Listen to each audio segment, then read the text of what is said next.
Salve, salve, galera! Bom, hoje a gente volta, né? Estudando um pouquinho mais sobre o classicismo, né? E hoje a gente vai pegar especificamente a principal obra de Luís Vaz de Camões, que é Os Lusíadas, tá bom?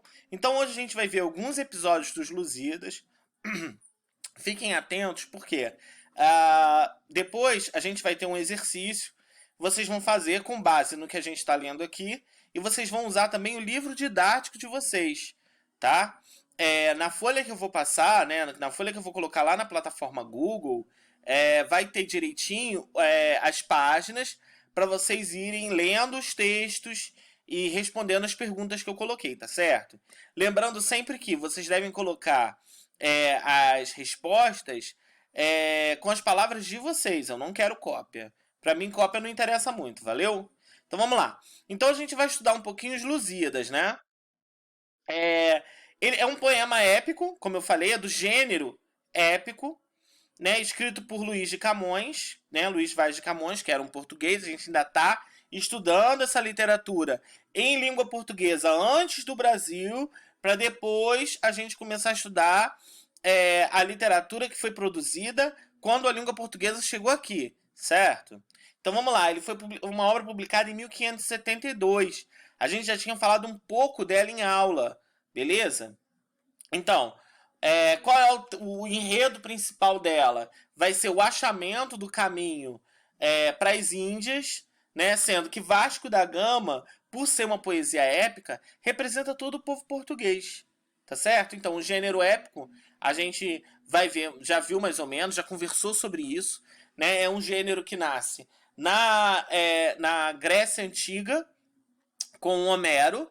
Então a gente vai ter a Ilíada, a Odisseia. Depois em Roma a gente vai ter a Eneida, né? Então assim a gente vai ter obras que vão ser pilares e bases, inspirações para Camões produzir os Lusíadas, né? Então ele é feito todo em oitava rima. A gente vai ver a estrutura direitinho, né? Então o tema central é o descobrimento desse caminho marítimo para as Índias, tá? E aí tá lá na pergunta e vocês vão me responder qual é o interesse nisso, né? Porque Portugal, eu já falei um pouquinho, dei uns spoilers aqui ontem, né? Porque eu falei um pouquinho, a gente falou um pouquinho sobre os interesses de Portugal nesse caminho marítimo para as Índias, tá? Então, ele fala que isso realmente, ele vai falar, ele vai narrar um fato que realmente aconteceu. Vasco da Gama realmente achou o caminho, um caminho mais rápido, vamos dizer assim, né, mais prático para as Índias e daí para fazer o comércio, né?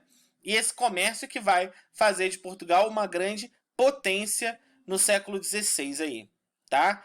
E Camões vai criar, em cima desse achamento do caminho marítimo para as Índias, ele vai criar vários elementos, ele vai colocar vários elementos sobrenaturais e vai lançar a mão dos deuses da mitologia antiga e não mais o deus cristão, né, da época medieval. Daí a gente dizer que essa obra, ela não é uma obra, ela não é uma obra que humanista, tá certo? Porque ela não se volta a esses ideais, a esse maravilhoso, ao maravilhoso cristão, né? Mas ele vai misturar com a mitologia clássica. Daí se chamar esse movimento, se chamar esse movimento cultural no qual Camões está inserido de classicismo, tá? Porque ele recobra, ele traz de volta ideais clássicos, né? E deixa um pouco de lado o cristianismo, né? Daquele tempo. Bom, e aí Camões, desculpem, Vasco da Gama, ele vai nessas aventuras, né, de episódio em episódio, né, e há episódios em que ele conta a história de Portugal.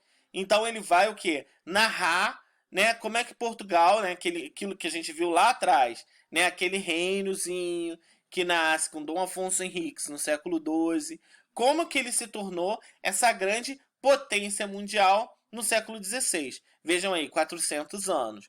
Aí ele vai contar 400 anos de história, só que ele vai contar da maneira dele, tá certo? Então, Vasco da Gama acaba falando, a obra é dividida em cantos, a gente vai ver direitinho isso aí. Vamos lá, ó.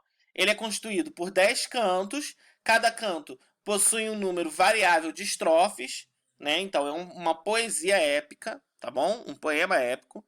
Cada estrofe tem 8 versos, então é em oitava rima, né? Cada verso desse tem 10 sílabas poéticas, então a gente tem aí um decassílabo, tá certo? A gente viu isso. A gente viu isso em versificação antes de dar essa parada que a gente teve que dar aí, tá? Então a gente tem uma rima cruzada nos 6 primeiros versos e emparelhada nos últimos 2 versos. Então qual é o esquema de rima aí? AB, AB, AB, CC. Bom, a gente vai ver então que de episódio em episódio, Camões vai construindo esse monumento literário para prender o leitor também. Tá? Então, de episódio em episódio, ele vai prendendo o leitor. Aqui a gente vai ver alguns. Tá? O primeiro episódio é o episódio de Inês de Castro, que está no canto terceiro dos Lusíadas. Tá? Inês de Castro é uma lenda medieval, né? O episódio de Inês de Castro, a história de Inês de Castro é uma lenda medieval. Não exatamente uma lenda, porque Fernão Lopes, que a gente já estudou no humanismo, né, vai colocar lá nas crônicas dele que é um amor, é sobre um amor, né, entre Dona Inês e Dom Pedro. Dom Pedro era o príncipe, Dona Inês era uma dama galega, né, e eles se apaixonam, só que o amor deles é meio que impossível, porque Dom Pedro já era casado com Dona Constança. Então aí, Dona Inês é amante de Dom Pedro, e só que o pai de Dom Pedro não vai ser contra esse relacionamento deles, e ele acaba mandando matar a Dona Inês por questões políticas, tá? Então aí, esse é o episódio de Inês de Castro, ó, e a gente vai ver um pouquinho do trecho que Camões fala, né, aí de Dona Inês de Castro, e aí ele continua, né, a gente transcreveu aqui só uma parte, só para vocês darem uma olhadinha, lerem esses lindos versos, porque é muito, muito bonito, né, e Camões, com todo o lirismo, ele vai colocar o lirismo na épica, que era uma coisa que já ia um pouco contra o estilo pré-moldado lá na Grécia Antiga, tá bom?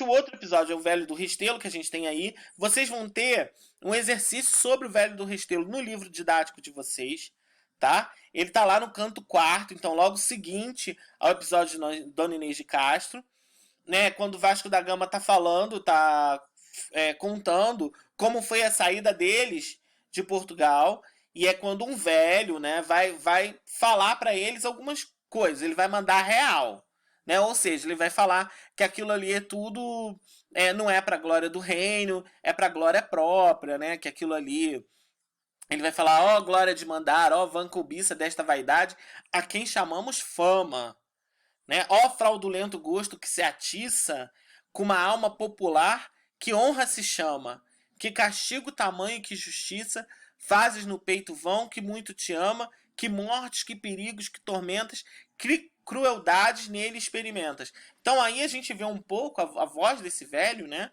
Seria, segundo alguns teóricos até, a própria voz de Camões, né? Falando que com as conquistas portuguesas veio muito dinheiro, veio a era de ouro de Portugal, mas também veio muito sofrimento. Morreram muitas pessoas, né? A dominação fez jorrar muito sangue, então esse velho vai mandar meio que a real, é meio que o lado negativo aí dessas conquistas portuguesas, tá certo?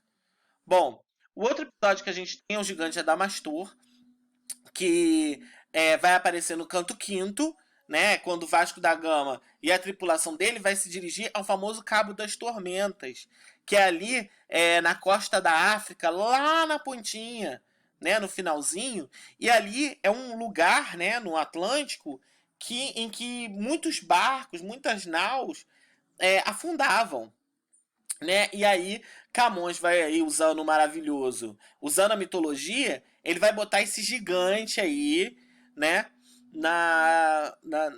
Explicando, né? As tormentas, explicando por que aquele cabo ali das tormentas era tão terrível, né? Historicamente, depois que Vasco da Gama cruzar o Cabo das Tormentas, esse cabo aí é chamado de Cabo da Boa Esperança, né? Ou seja, pô, ele dobrou o cabo, então ele tem a boa esperança de chegar bem até as Índias, tá certo? E aí vai explicar toda a história do gigante Adamastor e tal. Vocês têm um exercício também lá no livro de vocês sobre isso, tá certo? Que é uma reinterpretação por Fernando Pessoa que aconteceu lá no século XX, tá certo?